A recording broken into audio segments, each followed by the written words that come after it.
Yo, what's good, YouTube?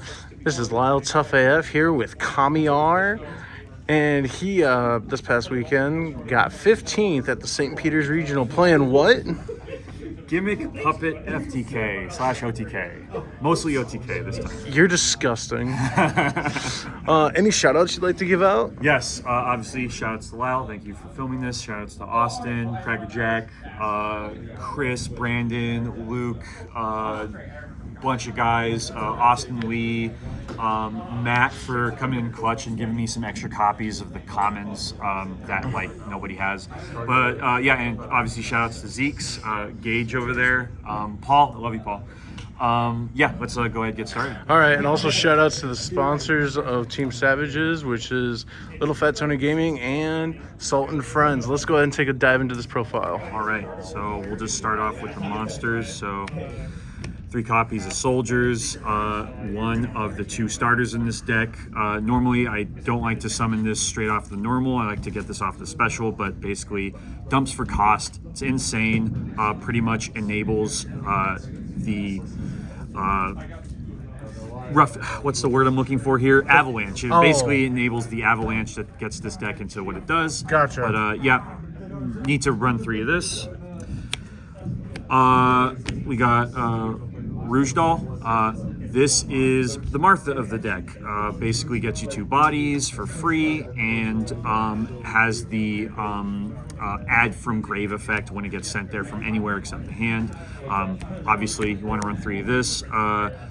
The amount of times where my opponent doesn't understand what this card does and either tries to ash it or ashes something else before this, I try to bait out as much as I can before getting this to resolve, because if this resolves, then it's pretty much off to the races.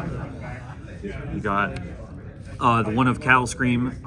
This has a lot of utility in the deck. You usually send this off of Soldiers if you already have Rouge, or you summon it off of Rouge. It has a little hidden effect that I never used, where you can summon a monster out of your opponent's grave, but again, never used that.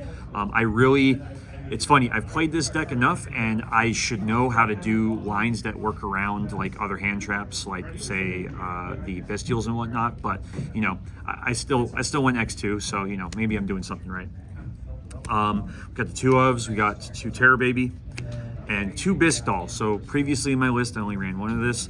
I ran 2 in this case as a consistency tool, and it actually worked out quite well. There were situations where I was left with 1 body and I had this in hand, and I could send the Gimmick Puppet to grave to special summon it, and then I can keep doing my plays from there. And obviously, a card that says you can't respond and a card that says you can't target is really funny. And the number of times where my opponent just kind of shrugged and watched me play was it was great. It was really awesome. Your idea of fun and my idea of fun are completely different. I know. And then we got the one of Dreary Doll, basically a free summon from the grave. Great extender. And funny enough, this card and this card, I actually normal summoned them once or twice because I got enough material and enough extension where if I got those in the grave, I could continue playing. And yeah, that's something you could do. It's very funny that I was able to do that. Ha ha ha. Yeah, ha ha ha. All right, so we got those monsters. So now let's get into the spells. So we got, if this is on the field, you lose, essentially. And of course, you got your terraforming. But yeah, I mean, the card kind of speaks for itself. This is the FTK. There are lines that you can run where you have 2 monsters in hand to do 7,900 in damage, but I never really got to those. But this was super clutch. This demanded an answer immediately, and if they ash this, 9 times out of 10, I already had Rouge Doll in hand, so it was just a way for me to win from there. Speaks for itself there. And we got basically 4 Foolish Burial. My first game, I was playing against Live Twin. I activate Foolish, they ash it. I activate Condolence Puppet. I send 3 to the grave, and I won basically from that point. It's very funny when you resolve this on going second. Basically, you send Bisque and you send Terror Baby or any combination of that and an extra body, and it basically is the game is over for your opponent. They can't even Bestial you at that point, because unless I have a monster, they can't activate it as a quick effect. So this was my way to play around that. clutch card. All right, then we got some search targets. We got your Argent Chaos Force and your Numeron Force. Whoa. Again, I'm the only one from the lists that I've seen that runs this card. Every other list has either ran 2 Argent or a Phantom Knights rank up. This card is insane. It just basically reads your entire field is negated. It does negate my field too, so if I have the field spell up, it does get me in a position where if my opponent is not paying attention, they can just nib me when I continue my plays from there. But that never happened because nobody reads these cards. But yeah, came in clutch. I've only ever had this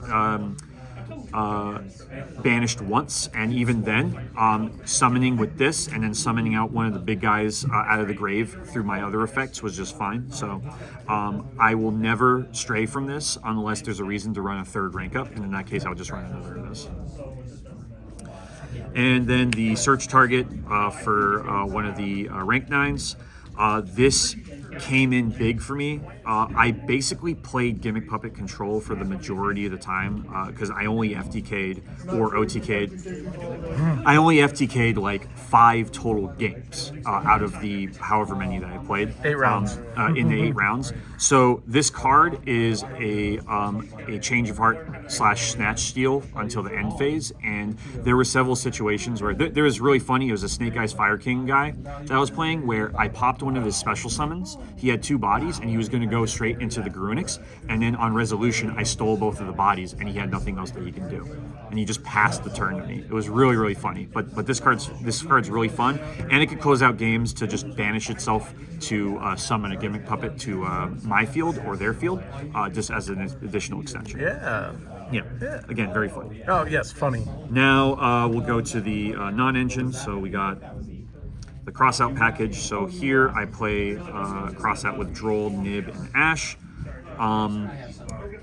There's no reason for me to really change this. I really like how this has been going. All of these cards, if I draw them, is still a plus. It doesn't matter. If I drew all 3 of them, that's even better. But yeah, crossout came big because also I am playing, you'll see in a second, I am playing some other powerful like equalizer cards. But yeah, other lists don't do this. They just usually go into like, say, the Thrust or Talents package and some other stuff to like kind of play through. But I think if your opponent is able to ash your Rouge Doll or they're able to nib you, then you're kind of in a losing position, especially if you're trying to FTK and you have the field spell up. There are actually cases where you want to stop them from nibbing, and just so you can have that body that you're required. Because if you have 2 bodies in their field and they nib, those go away and you lose out on the FTK. So, yep. Well, these did a lot of work for me. Forbidden Droplet, this technically functions as engine in certain cases, because if I send Gimmick Puppet monsters from my hand to the grave, then those become additional bodies that I can just do more work on, especially if I have Terror Baby or Bisque Doll in hand, then it just becomes like free. And also there were situations where during my turn going first, I would send a body to be able to actually complete the FTK. But yeah, it just works really well with this deck. Card's dumb. Yeah, it's very dumb. You got your called by. You know, that's self-explanatory. It's just a really nice card to see.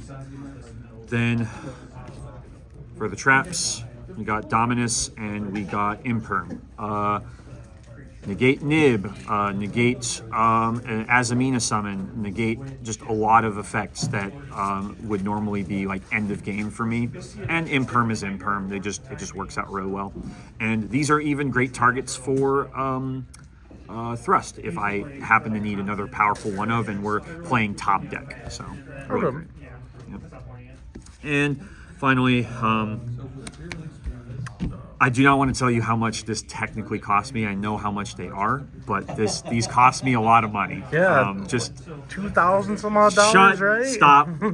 But realistically, I mean, again, shout outs to all the card shops that I went to, specifically Zeke's, where what I like to do is like I buy a bunch of product and then I like to kind of give and trade with people I play with. So I'm happy that I was able to like kind of get other people where they needed to go. But anyways, this card, it sucks. It's Max C, and it's like, you have to play it. It's Diet Maxi. It's Diet Max C, but in this format, it's effectively Max C. So you got to play it. You know, it works. It works against almost every deck except for like maybe Exodia and maybe Trap Tricks, but I didn't play it. Fair. Yeah. Fine. So. All right. Now the extra deck. Into this extra deck. Just put the field center there. Gigantistal, it's your target, your first target for Rouge Doll. I actually did summon this once or twice. It's very funny. You just steal bodies and then make rank 8s out of it. But other than that, it's really just there for that effect. There was never a situation where I felt like maybe I needed to run 2 because of, Kashtira, because there wasn't a lot of Kashtira. And even if they're running that as a secondary engine, that's not what I'm really concerned with. So. 2 of the rank 8, the new rank 8, he searches your rank up and is able to recur it from the graveyard multiple times. So there have been cases where I was able to kind of stay in the game because summon this guy back, grab Argent, summon this guy back, grab Numeron. And then the rank 9 that you normally go into first, this guy kind of does everything. He can act as an extender. He gets bodies onto your opponent's side of the field. He's a special summon pop, and he searches out the trap. So having this guy on the field and resolving a Condolence Puppet is actually crazy because unless they can non-destruction remove him, this basically reads, as long as he's face up on the field, he cannot be destroyed by card effects. So this combined with these two, big deal against like Tempai and other decks that kind of need bodies on the field to do stuff. So 2 of 2, that's how they are. Fair. The limited cards, I don't really need to explain these. You put counters, you blow up the counters, you make more counters, you summon them back, blow up those counters, integral to the FTK. There are also situations where if you get drolled, you can still FTK and not even have to worry about these 2 cards. So the deck hasn't been really affected as long as you have the field spell up. So I got you. Yeah, and also he's just big bungus, like 3,300 attack, like Goblin Riders. Yeah, what? Right. Giant. Normally you don't post content for free, with those big old tutors out there. But Giant Grinder is just clutch, easy removal. The fact that this is just like easy monster removal is kind of insane, especially like if you're playing against Fire King, where like a lot of their stuff blows up some of your stuff. This kind of circumvents that because it's like you blow it up and it's like they have to respond to it, but they can't because of all the stuff that my deck can do unless they get rid of the field spell. So there's an argument to maybe run it 3 and take out 2 cards that I have, and I'll kind of show those later. This guy, I'm glad I ran it 2. Shout outs to the Gimmick Puppet Discord. One of the guys there suggested I play 2 of this, and it did actually matter. This is a spell trap removal and monster removal, and if you remove a monster, it doesn't have it beating exceeds to burn them. And again, he's just a big body, so this was really nice. I'm glad they ran 2. As you can see, I had the nice one, and then I had to grab this from like a random battle pack. So yeah, the other one does everything it needs to, but the other one just kind of doesn't. What do you mean? You're talking about, you whatever. I'm not listening aloud right now.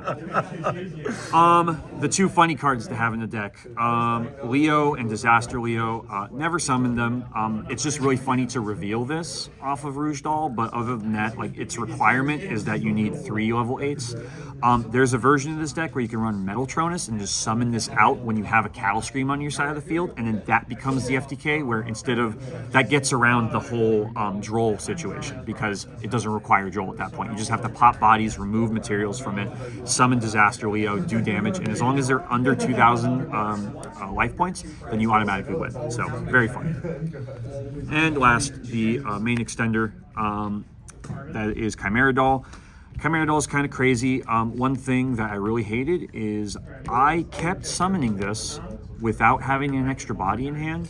And I ran into a situation where I actually lost a game because I linked off a body that I could have just had on the field for all of my effects to be able to resolve, and I didn't. So you just have to pay attention before you get here because like usually I'm on autopilot, and I have lost games, and in this case I lost an entire match because I just wasn't paying attention. So be careful with that.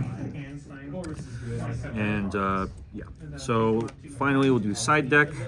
So I run the other expensive one, 3 copies. Sometimes I sided it in for targets for crossout, and other times there's just decks that summon from the hand more often than not. But yeah, I didn't really use it too much.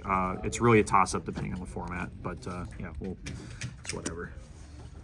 Got 3 thrusts. This was really great because there was a lot of powerful one-ofs that I ran off of this, including talents. But yeah, getting drolled on the first surge of Argent Chaos Force and just setting the trap separately from there is just really funny to do. It doesn't put you in a disadvantage, and it's just like this kind of gets me into all my engine. If I do this in the Condolence Puppet, it's just over. It's like so funny.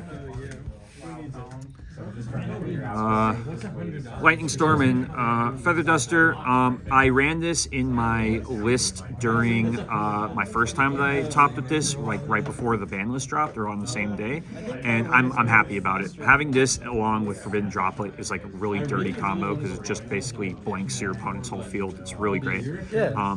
Yeah, I mean, I wouldn't really change it. I kind of had to mull over whether running this or like something else, but yeah, I'm happy with the decision. Just like Tempai. Yeah, exactly. Evenly matched. Honestly, I'm thinking of trying to like either running one of this or trying to think of something else to run besides these, because like if I lose my main phase 1, I can't resolve Giant Grinder. So I did resolve this a few times just because like there were cases where I wouldn't be able to play through the board, and instead just setting up a bunch of big bodies for the trap would have been better. So. And finally, the 2 targets for Thrust. This card is very funny in this deck because this doesn't hurt me, because if I detach material while this is active, they go to the graveyard. They don't, because they're treated as, I learned the ruling that they're not treated as a monster from the beginning to the end of the process. So if they were monsters here and then they were monsters here, then it works. Yeah. And then this just, I actually sided this card in going going second a few times because I could cross it out, and I did actually cross it out once, which is just devastating. Yes. Because if your opponent is clearly, if they're doing that, they're banking on you just having nothing else. So, yeah. That's my deck list. Thank you. I appreciate it. Thank you so much. You're welcome, my guy. All right. We'll try to get a top 8 one of these days with this deck. We'll see. All right. You better. All right. Peace.